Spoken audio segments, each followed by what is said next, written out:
Bonjour, nous recevons Pierre Karleskind. Vous êtes député européen, président de la commission pêche au Parlement de Bruxelles et également conseiller régional en Bretagne. Vous avez récemment accusé Marc Le Fur d'instrumentalisation politicienne parce qu'il voulait convoquer au sein de l'instance régionale dont la réunion vient de s'achever, il voulait convoquer le directeur de l'ARS Bretagne, Stéphane Mulliez. Est-ce vraiment un crime ? Alors non, bien sûr, c'est pas un crime. D'ailleurs, mon propos n'était pas celui-là. Si on reprend bien le communiqué, je ne reprochais même pas à Marc Le Fur d'avoir, voulu, demander au, directeur de l'ARS d'être, auditionné. Mais d'abord, ce monsieur, il a en ce moment, je crois, beaucoup mieux à faire que passer plusieurs heures à être devant, l'assemblée, régionale. Et puis d'ailleurs, je l'ai vu assez récemment avec vous, nous donner des indications sur comment les choses, se passent. Moi, ce que je dis, c'est simplement quand Marc Le Fur écrit d'emblée que, on n'a rien à lui reprocher, mais que le niveau national, a beaucoup à se reprocher, très bien. Ça veut dire que Marc Le Fur se place dans un registre qui est délibérément polémique et je crois que le moment n'est pas à la polémique, le moment est à la responsabilité et à l'action de tous. Alors, le président de la région, Luc Chesnais-Girard, a dit qu'il ne voulait pas arbitrer entre Marc Le Fur et l'État. Il est vrai que les grands sujets sanitaires ne sont pas du ressort des régions en France, contrairement aux Länder allemands. Eh bien, oui, c'est vrai. Et d'ailleurs, moi, je me dis que nous aurons probablement, et d'ailleurs sur beaucoup de sujets, à peut-être faire un bilan sur effectivement comment les choses ont marché chez nos voisins, chez nous.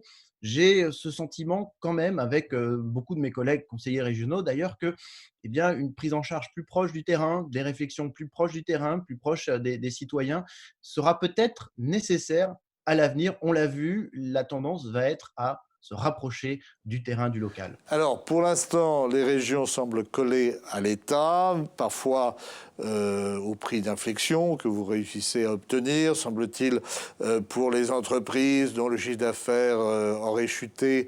Ça devait être 70%. Finalement, il semble que les régions aient obtenu 50%. Quand il y a un manque à gagner de 50%, vous avez réussi à enclencher la réponse de l'État.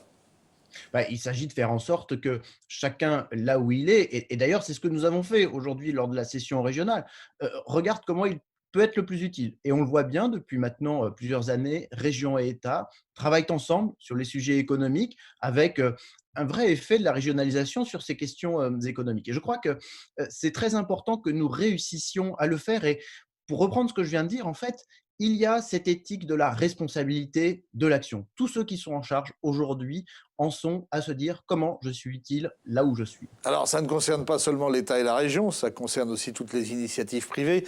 Il y a cet exemple de la relance de l'usine des masques de Sperian, Sperian à Plaintel, dans les Côtes-d'Armor, qui avait été abandonnée par Honeywell et qui, semble-t-il, va pouvoir reprendre son rythme de production sous la férule et à l'instigation aussi du syndicat solidaire Côtes-d'Armor.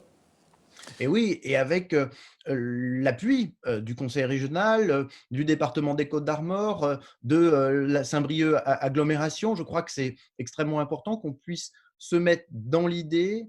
Et d'ailleurs, à travers une forme originale, on fait appel aux formes de l'économie sociale et solidaire, une SCOP ou une SCIC, ces sociétés coopératives, où on voit que finalement, relocaliser, ça veut dire aussi se redire comment est-ce qu'on assume localement de prendre en charge un certain nombre d'enjeux stratégiques. Mais comment On est vous en vous train de expliquez construire déjà l'après. Comment vous expliquez ces erreurs en matière de politique industrielle qui aujourd'hui nécessiteraient des relocalisations?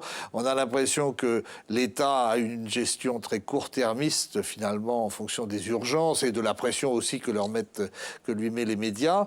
On a l'impression finalement que toute la grande époque des grands commis de l'État comme Paul Delouvrier, de la DATAR, où il y avait un rôle de prévision de l'État, finalement a été oubliée.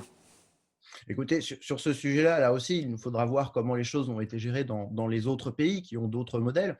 Ce qui est certain, c'est que pour l'usine de masques, je pense que beaucoup a été dit sur cette histoire de masques, sur le stock de 2 milliards qui n'a pas été renouvelé. Et d'ailleurs, Renouvelé par l'usine de Marisol Saint-Martin, Touraine.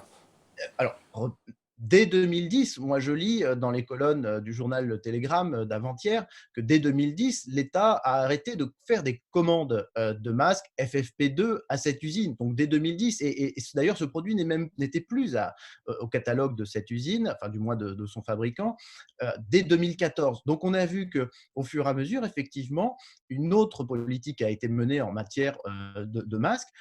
Que voulez-vous? Aujourd'hui, on paye des décisions qui ont été prises par le passé. Et effectivement, il nous faudra réfléchir sur cette question de la stratégie et de la souveraineté. Alors, rien n'interdit, si j'en crois notre correspondante à Bruxelles, Florence Autrette, de constituer des stocks au niveau européen. Est-ce que, effectivement, cette espèce de faillite, finalement, de la politique industrielle française, elle peut être compensée au niveau communautaire? C'est aussi au niveau européen, aujourd'hui, que s'élabore une réponse stratégique en matière financière pour constituer un fonds européen de garantie suffisant. Alors, vous posez deux questions là. La question, c'est est-ce que l'Union européenne peut, en matière de santé, être un rempart, en quelque sorte, faire en sorte que nous disposions de stocks et finalement que nous ayons une forme de solidarité? Moi, je le crois, et d'ailleurs, beaucoup a été fait. Il y a une initiative RESC-EU qui a été mise en place par la Commission européenne pour pouvoir faire des commandes à très grande échelle de tous ces différents instruments, produits et outils dont nous avons besoin. Mais évidemment, pendant longtemps, la question de la santé n'a pas du tout été considérée comme un enjeu européen, et le refus a toujours été celui des États membres de dire confions à l'Union européenne le soin de mutualiser un certain nombre de ces questions pourtant stratégiques. Et puis vous posez la question financière, c'est ce qui s'est passé aujourd'hui même entre les ministres des Finances qui se réunissent par visioconférence, et sur lequel aussi, je dois le dire, nous travaillons beaucoup au niveau du Parlement européen sur comment envisager les solidarités financières de demain. Il y a un combat, Il y et a je un crois que combat avec, semble-t-il, d'un côté les Néerlandais, mais qui apparaissent un peu comme le faux-nez des Allemands, qui sont très fermes en matière de discipline financière, beaucoup plus que ce qu'ils appellent les pays du Club Med, et de l'autre, l'Italie, qui demande le maximum de garanties, parce qu'ils sont dans une situation très critique. Un compromis devrait être trouvé. On a quand même l'impression que cette fois-ci, tirant les leçons de la crise financière de 2008, l'Europe a réagi assez rapidement. Alors, l'Europe a réagi assez rapidement. On a tendance d'ailleurs un peu à l'oublier, je trouve ça un peu dommage, mais la Banque centrale européenne, avec l'injection de 750 milliards d'euros, nous avons réorienté la semaine suivant le confinement en France, eh bien 37 milliards d'euros du budget européen. Donc là, on n'est pas sur des formes de garantie d'intervention de la BCE, c'est bien de l'argent frais directement disponible. 37 milliards que nous avons réorientés au niveau du Parlement européen. Et puis, il y a des outils qui sont en place, le mécanisme européen de stabilité, je ne vais pas rentrer dans les détails qui sont un peu techniques, mais ce qu'il faut bien comprendre, et l'enjeu de cette bataille que nous avons avec un certain nombre de pays, et puis je le dis aussi que nous avons au niveau du Parlement européen, nous nous réunirons la semaine prochaine, dans une semaine exactement, pour adopter une résolution. Et nous sommes en train de nous battre pour faire en sorte que nous parlions des fameux Corona Bonds, cette idée de contracter ensemble des emprunts pour reconstruire l'avenir, pas pour solder le passé, pour reconstruire l'avenir, parce que le choc que nous vivons, il est le même dans l'ensemble des pays de l'Union européenne. Il est d'ailleurs le même dans l'ensemble des pays du monde. Et que donc, ça n'est qu'ensemble. Rendez-vous compte, nous allons probablement avoir un choc pour les finances publiques de l'ordre de 10% du PIB, entre 6 et 10, estiment les experts.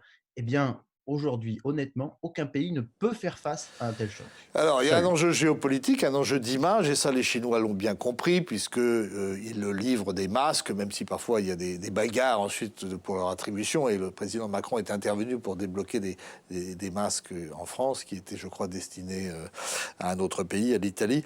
Il y a une bagarre d'image, par exemple, Huawei, je ne sais plus comment on prononce, équipe les hôpitaux italiens, mais on sait très bien que Huawei espère obtenir le marché de la 5G en Europe. Écoutez, c'est vrai qu'il y a une bataille d'image. Alors déjà, on constate qu'il y a pénurie mondiale d'un certain nombre d'équipements. La deuxième chose, c'est que moi, je suis assez frappé que nous ayons un peu tendance à oublier tous les apports de ce qu'on appelle le marché intérieur européen. Alors certains disent oui, c'est encore les trucs financiers, c'est pour l'économie. Pas du tout. À chaque fois qu'une entreprise européenne a expédié en Italie un équipement, un respirateur, un masque, enfin, du moins une série de masques, eh bien, l'Europe n'a pas mis une caméra pour le filmer. Alors ça, Et c'est pourtant, c'est un point important, ne pas avoir bloqué les frontières au niveau national, avoir préservé finalement et avoir bloqué les frontières au niveau européen. Comme le marché intérieur européen et que l'essentiel des échanges se font, ça permet de limiter la casse, j'imagine. Et oui, c'est extrêmement important. La Commission européenne, dont c'est d'ailleurs le rôle premier, a travaillé à maintenir ce marché intérieur, c'est-à-dire à faire en sorte que les frontières ne soient pas fermées pour les marchandises. Et même, elle est allée plus loin puisque sont en train de se mettre en place aux différentes frontières qui sont fermées pour les personnes par endroits, selon les pays, parce qu'il faut éviter la propagation du virus qui se transmet par les personnes, eh bien, des lignes vertes vont être ouvertes de façon à ce que les camions qui transportent des équipements médicaux d'un État membre à l'autre puissent passer dans une procédure extrêmement rapide et que nous n'ayons pas d'engorgement. On a vu par endroits des camions rester plusieurs heures, voire plus d'une Donc, journée. Vous avez des masques et des respirateurs à bord. l'Europe n'est pas si nulle que ça, contrairement à l'habitude qui consiste à en faire le bouc émissaire. Mais il y a aussi quand même un enjeu de retrouver pour la France une certaine souveraineté économique dans les domaines stratégiques. Au-delà des slogans, j'imagine quand même que ça prend du temps de reconstruire des filières. Écoutez, je relisais le discours d'Emmanuel Macron prononcé à la Sorbonne en 2017, où il avait beaucoup insisté sur l'idée de souveraineté européenne. Et puis, vous savez, il y a eu la nomination de Thierry Breton comme commissaire au marché intérieur. On revient sur le marché intérieur. En fait, on aurait pu appeler son portefeuille le commissaire à la souveraineté, parce que l'objectif et sa feuille de route, c'est effectivement de reconstruire les filières pour réacquérir la souveraineté européenne. Donc, cette question, elle Et ça était ne se fera pas déjà en en un jour. ça ne se fera pas en un jour, ça c'est certain, mais je crois qu'il faut qu'on se mobilise tous et je crois tout l'intérêt de Une, le faire aux différents une niveaux. question. La région que nous avons dit, l'État et puis l'Europe. Une question, et je voudrais que vous répondiez très rapidement. Votre groupe, La République En Marche, semble opposé au tracking. Et pourtant, si on veut réussir le déconfinement, c'est un mélange de tests et de tracking. Alors, est-ce que vous allez rester bloqué sur une position aussi dogmatique, d'autant qu'aujourd'hui, les libertés publiques, elles sont déjà largement entamées? Alors depuis le début, on est obligé de gérer voilà, des libertés publiques. On veut essayer de confiner, mais sans trop restreindre. Moi, je crois qu'il nous faudra réfléchir ensemble et pourquoi pas faire en sorte que ce soit encadré. On a parlé du comité scientifique. Moi, je crois que pour la suite, il va falloir mettre en place un comité éthique qui nous permettra de comprendre qu'est-ce qu'on peut faire raisonnablement ou qu'est-ce qu'on ne peut pas faire. Si on veut avancer, il va bien falloir mettre les choses en débat et sur la table. Pierre Karleskind, je vous remercie. On se retrouve la semaine prochaine, lundi, avec un nouvel invité qui sera le psychanalyste Charles Melman. À bientôt, portez-vous bien, protégez-vous.